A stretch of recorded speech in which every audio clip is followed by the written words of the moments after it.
안녕하세요. 대한민국의 풍성한 국방 소식을 전달해 드리겠습니다. 구독, 좋아요, 알림 설정을 해주셔서 진심으로 감사드립니다. 국방 전문가들에 따르면 한국 공군이 양산 중인 KF-21의 기체당 가격은 약 900억 원 수준이며 미국의 F-35와 비교했을 때 약 80% 수준의 가동률을 목표로 하고 있는 것으로 분석되고 있습니다. 성능과 생산성이 충분히 입증될 경우 현재 계획된 300대 외에도 스마트 팩토리 기반의 생산 능력 확장을 통해 최대 1000대 이상 추가 수주 가능성도 거론되고 있습니다. 전문가들조차 이 분야에 도전하는 것이 매우 어렵다고 예측했지만 대한민국은 이러한 전망을 완전히 뒤집고 있습니다. 한국은 파스 시스템이 고도의 기술을 요구하는 분야임을 인식하고 KF-21 기체 설계에 앞서 2005년부터 해당 시스템 개발에 착수했습니다. 또한 전투기 제조 공정은 대부분 기밀로 철저히 보호되고 있어 세계 어느 국가도 쉽게 기술을 공개하지 않지만 한국은 FA-50 생산 당시 부족했던 기술들을 하나씩 습득해왔습니다. 이후 국내 방산업체들의 기술 자문과 해외 선진국 사례를 참고하고 반도체 정밀 공정 기술을 융합해 결국 파스 시스템의 완전한 자립화에 성공했습니다. 특히 항공기 조립 라인에서 0.01mm 단위의 정밀도를 구현한 국가는 미국 로키드 마틴에 이어 한국이 두 번째입니다. 이를 통해 한국은 중국과 일본을 앞서는 전투기 조립 기술력을 확보하게 되었고 자국의 기술 수준을 국제사회에 명확히 입증했습니다. 현재 한국은 차세대 전투기 분야에서 급부상하는 강국으로 주목받고 있지만 아직은 과도기적인 전환 단계에 있는 것도 사실입니다. 기술 유출을 방지하기 위해서는 철저한 통제가 필요하며 이를 통해 국가 안보 수준을 더욱 확고히 해야 합니다. 오늘날 KF-21의 무인 조립 로봇 시스템은 전적으로 국내 기술로 구축되었으며 이는 대한민국의 항공 제작 능력이 어느 수준에 도달했는지를 잘 보여주고 있습니다.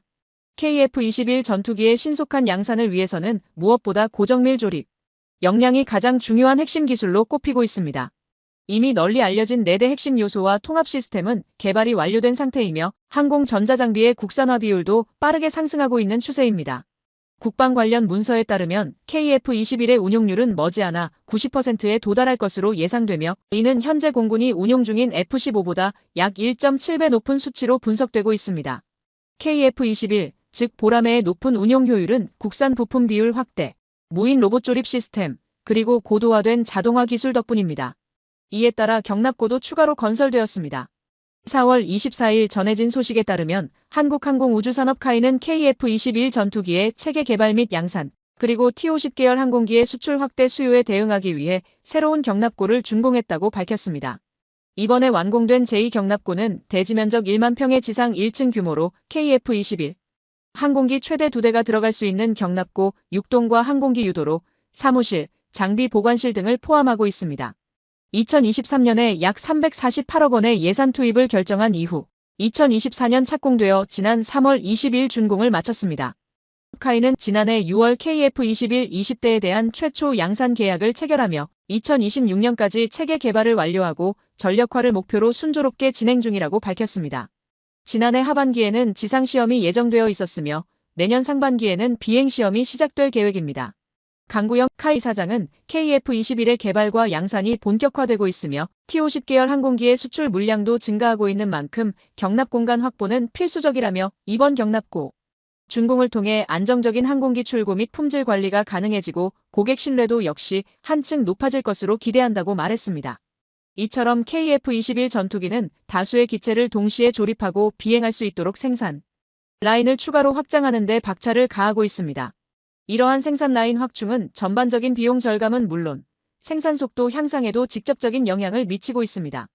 파스 시스템 외에도 국산 무인 드릴링 기술 역시 성능 면에서 큰 발전을 이루었습니다.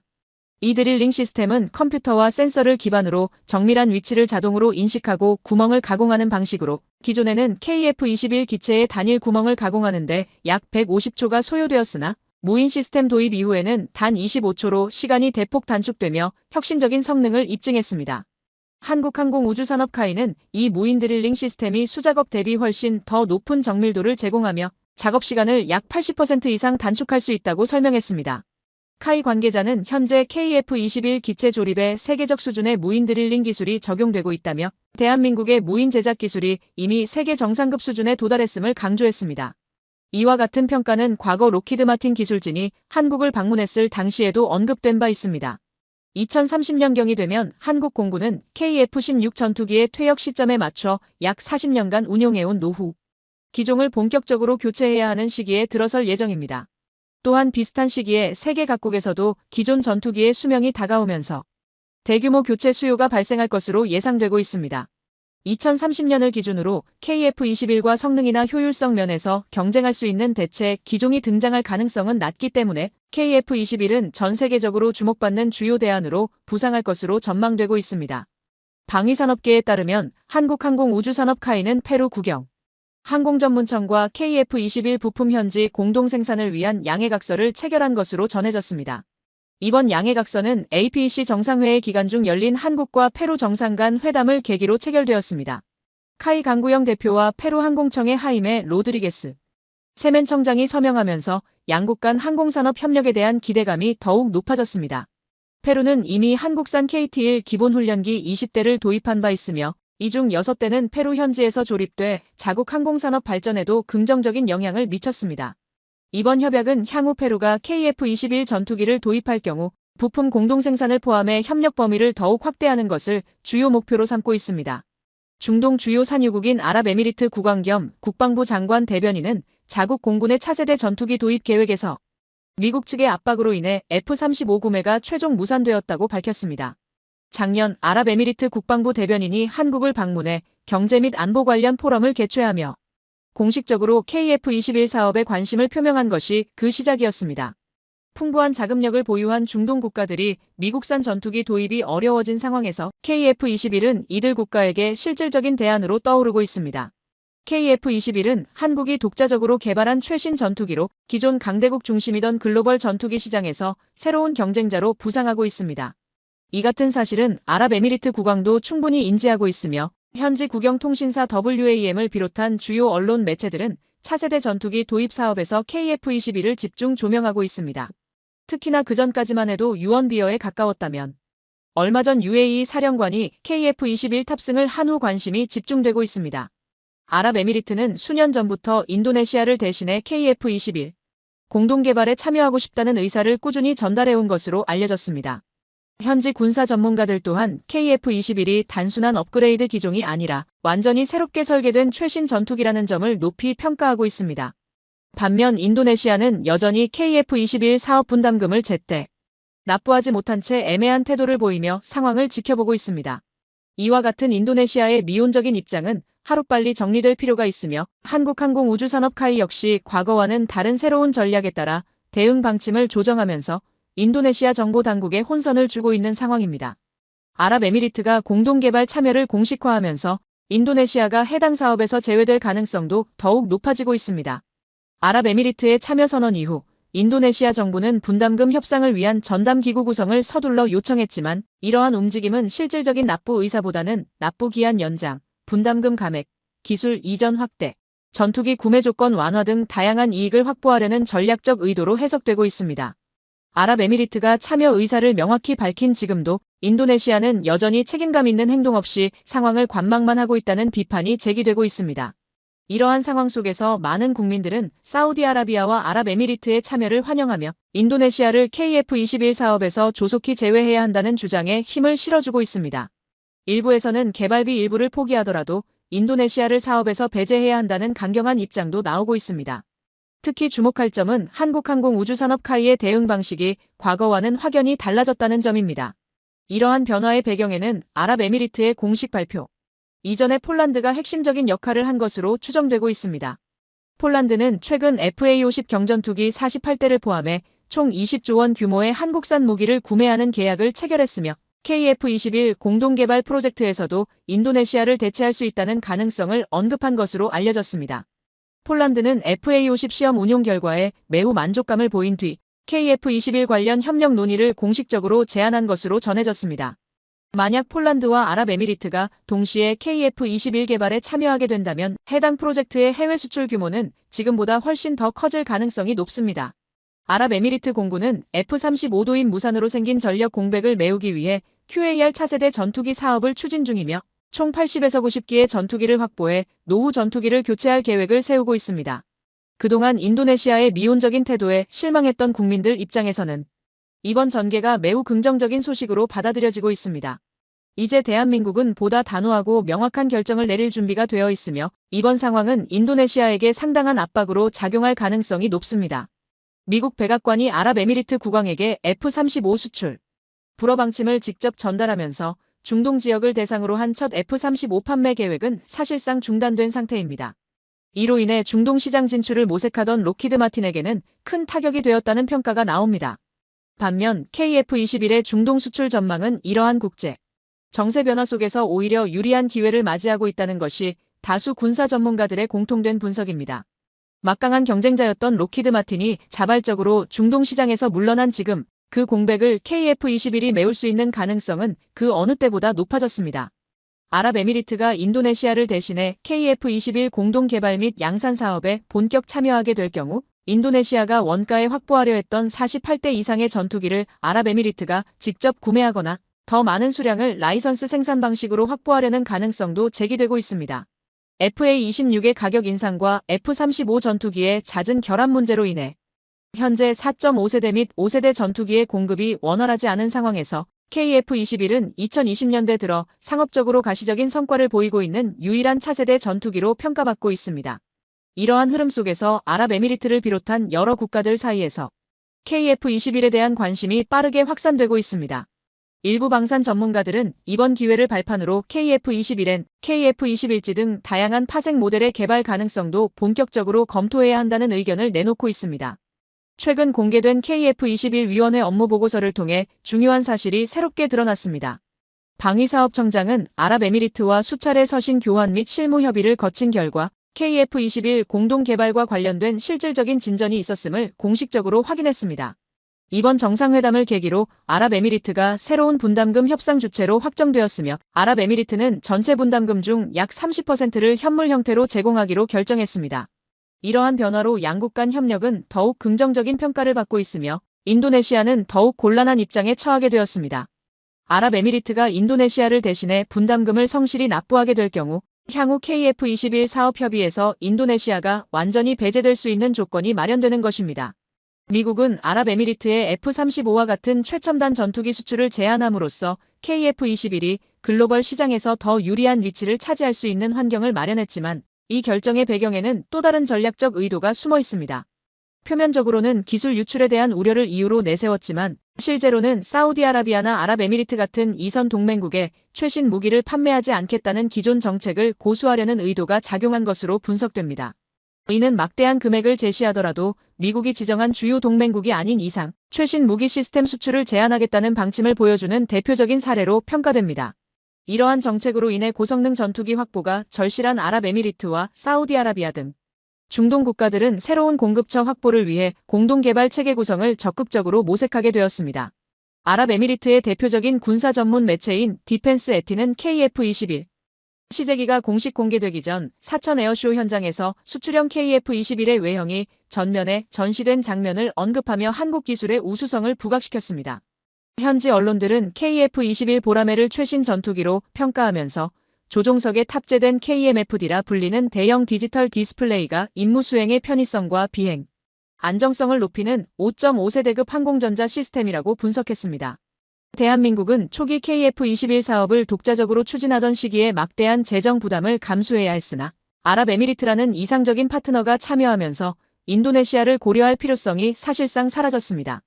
아랍에미리트가 KF-X 공동 개발에 본격적으로 참여하게 될 경우 인도네시아가 확보하려 했던 49대 이상의 전투기를 아랍에미리트가 인수하거나 더 많은 수량을 도입할 가능성이 높으며 아랍에미리트는 인도네시아와 달리 분담금 납부에 대한 부담이 없는 국가입니다. 이제 대한민국이 해결해야 할 과제는 인도네시아와의 KF-21 관련 외교적 문제를 정리하고 아랍에미리트를 공식적인 KF-X 공동 개발국으로 편입시키는 것입니다. 이를 통해 양국은 공동 이익을 공유하는 전략적 파트너십을 구축할 수 있으며 KF-21 개발 사업 역시 더욱 안정적이고 성공적으로 추진될 수 있을 것입니다. 세계 주요 언론들은 KF-21 보라매의 뛰어난 성능을 여러 차례 보도하며 단순한 4.5세대 전투기를 넘어서는 기술력을 갖춘 기체임을 강조하고 있습니다. 이와 같은 긍정적인 흐름 속에서 한국의 첨단 무기 개발과 기술 진보는 한층 더 빠르게 진전되고 있습니다. KF-21의 구성 요소 중 가장 정밀하고 제작이 까다로운 핵심 부품 중 하나는 항공 전자장비입니다. 이 장치는 30개 이상의 전자 시스템이 융합된 복합 구조로 전투기의 눈 역할을 수행하는 결정적인 구성 요소입니다. 최근 미국과 유럽에서는 한동안 주목받지 못했던 적외선 탐지 및 추적 기술이 다시금 중요한 기술로 부각되고 있습니다. 이는 스텔스 전투기의 전파 통제 임무와 방향성 통신이 현대전에서 핵심적인 역할을 차지하면서 기존 A사 레이더를 보완할 수 있는 새로운 감시 장비에 대한 수요가 증가했기 때문입니다. 국방부의 최신 무기체계 자료에 따르면 항전 장비와 레이더가 동시에 장착된 전투기는 단일 레이더만 사용했을 때보다 적기 탐지율이 2배 이상 높다고 분석된 바 있습니다. 특히 단거리 상황에서는 A사 레이더보다 적외선 추적 장비가 더 뛰어난 표적 식별 능력을 제공하며 탐지 정밀도 역시 레이더보다 낮은 오차율을 기록하는 장점이 있습니다. 이러한 기술 흐름에 맞춰 KF-21에 탑재될 핵심 전자 시스템과 스텔스 관련 내장 기술이 병행 개발 중이라는 사실이 군사 전문 언론을 통해 공개되었습니다. 한국항공우주산업카이는 자사에서 개발한 적외선 추적 장비의 자체 기술인 자동 표적 추적 시스템을 적용해 최대 20대의 적 항공기를 동시에 탐지 및 추적할 수 있다고 밝혔습니다. 지난달 공개된 KF-21 7호기 조립 현장에서는 대한민국이 독자적으로 개발한 최첨단 전자 시스템 중 하나인 적외선 탐색 및 추적 장비가 특히 많은 관심을 받았습니다. 당시 7호기 시제기가 공개되면서 예상보다 빠른 연구 개발 속도가 확인되었으며 특히 스텔스 블록2와 관련된 적외선 탐지 추적 장비의 스텔스 적용 논의가 진행된 점이 주목을 받았습니다. 현재 다수의 군사무기 전문 플랫폼과 주요 언론들은 KF-21 전투기의 항공전자 장비, 그중에서도 적외선 탐지 추적 시스템에 대해 활발히 보도하고 있습니다. KF-21 보라매에 대한 긍정적인 평가가 이어지는 한편 일부에서는 여전히 신중한 태도를 유지하는 움직임도 보이고 있습니다. 과거 4세대 전투기의 경우 항전 장비가 외부로 돌출된 형태로 설계된 경우가 많았고 이로 인해 스텔스 성능이 저하되는 문제가 자주 발생했습니다. KF-21에 적용된 국산 항전 장비 역시 최종 조립 단계 이전까지 장비 크기가 다소 크다는 점이 단점으로 지적된 바 있습니다. 이러한 문제를 해결하기 위해 한국은 전자장비의 경량화와 내부 통합 장착 기술을 개발하며 레이더 반사 단면적을 최소화하는 방향으로 기술력을 집중하고 있습니다. 예를 들어 F-22 랩터와 같은 5세대 스텔스 전투기는 기수와 동체가 일체화된 설계를 통해 스텔스 성능을 극대화하고 있습니다. 이와 같은 설계를 구현하기 위해서는 적외선 센서와 미사일 연료 탱크 등 내부 장비까지도 스텔스 구조에 적합해야 하며 이 기술이 완성될 경우 KF-21 블록2는 본격적인 실전 운용이 가능해질 것으로 예상됩니다. 현재 한국 사회에서는 KF-21에 대한 기대감과 함께 일부 우려의 시선도 공존하고 있습니다. 대한민국이 과연 세계 수준의 전투기를 자체 개발할 수 있을지에 대해 여전히 회의적인 시각을 가진 이들도 존재합니다. 그러나 이러한 우려와는 달리 최근 한국 방위산업계는 눈에 띄는 성과를 이루고 있습니다. 특히 첨단 항전 장비 분야에서의 기술적 발전은 이미 현실로 이어지고 있습니다. 최근 개발된 국산 항전 시스템은 자동화된 생산 공정을 통해 초정밀 방식으로 제작되고 있습니다. 이러한 고정밀 전자장비 조립은 대부분 무인 로봇을 통해 이루어지고 있으며 이는 조립 정밀도를 극대화함과 동시에 생산성 향상에도 큰 역할을 하고 있습니다. 이 모든 과정은 한국의 고도화된 자동화 조립 기술이 세계적 수준에 도달했음을 보여주는 대표적인 사례로 평가되고 있습니다. KF-21 전투기에 탑재될 항공전자 장비 가운데 특히 스텔스 형식으로 기체에 통합되는 적외선 탐색 및 추적 장비 개발이 본격화되면서 한국은 KF-21 블록2 스텔스 모델 개발을 위한 핵심 기반을 마련하는 단계에 접어들었습니다. 최신 적외선 탐색 추적 장비가 제대로 성능을 발휘하기 위해서는 고도로 발전된 데이터 처리 기술이 필수적입니다. 최근 항공전자 기술은 전자공학 분야의 비약적인 발전을 바탕으로 빠르게 진보하고 있으며 이를 통해 한국은 스텔스 항전 체계 개발에 있어 선진국 수준에 도달할 수 있는 기반을 확보하게 되었습니다. KF-21 전투기는 현재 미군과 서방 주요 군사 강국들이 운용 중인 첨단 전투기들과 비교해도 뒤처지지 않는 다목적 주력 기체로 평가받고 있습니다. 특히 성능이 향상된 KF-21 블록2는 해외에서도 F-35에 필적할 만한 기종으로 주목받으며 그 기술적 우수성을 인정받고 있습니다. 여러 중견 군사 강국들 또한 이 전투기의 뛰어난 성능과 탁월한 무장 탑재 능력을 높이 평가하고 있습니다. 이처럼 뛰어난 플랫폼의 첨단 항공전자 장비가 더해질 경우 병력이나 기체 수의 열세를 극복하지 못하더라도 장거리 정밀 타격 능력과 강력한 화력을 바탕으로 적전력을 신속하게 제압할 수 있는 전투 능력을 확보할 수 있습니다. 국산 적외선 탐색 추적 장비가 겨냥하는 주요 대상은 적 항공기와 미사일이며 스텔스 항전 시스템은 적 전투기에서 방출되는 적외선 신호를 정밀하게 포착할 수 있는 성능을 갖추고 있습니다.